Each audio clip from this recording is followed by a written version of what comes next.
Nagulat, nagsusulat, naglilingkod. Magandang araw, kasalukuyang nagaganap ang mini-press conference sa aking likuran kung saan tinatalakay ng speaker ang tungkol sa epekto ng nutrisyon sa mental na kalusugan ng mga kabataan. Paano makaapekto ang pagkaon sa atong brain?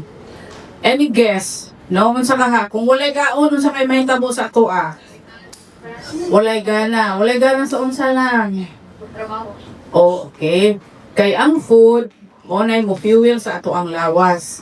Especially sa brain kay you're all mga writer. Pag dili kayo, pag walay kaon or gutom mo, do you think makasulat mo insakto? So dili, no? So importante gyud ang nutrition para sa brain. Now the brain is the most energy demanding organ in the body, requiring a constant supply of fuel. Ang fuel nga gipasabot diri is not the gasoline but it's the food we intake.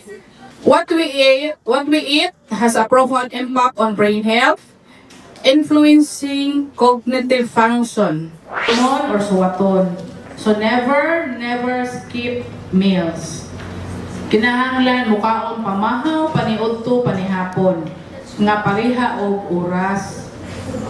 Kay para ang imuhang body functions mo tuod pud siya og galin ang imuhang lawas.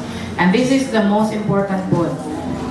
Kinahanglan nga matulog og sayo nga insakto ang tulog para pagkaugma nagig kay mga better idea, mga better nga ikon para sa imuhang pagsulat.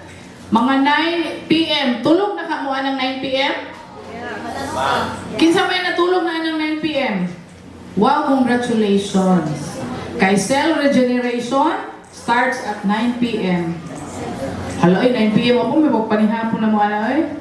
So, sa inyo nga mga edad, no, kinahanglan, before 9 PM, na kasi mahigdaan, kaya para pagka alas 9, itog, nagyud ka. Kaya ang imong mga cells na worn out during the day, nag-repair ang imong lawas kada alas 9. Unya, wa pa man ka na to, wa pa man kaning higdaan ang alas 9. So, walay mahitabo nga repair. Nagulat, nagsusulat, naglilingkod.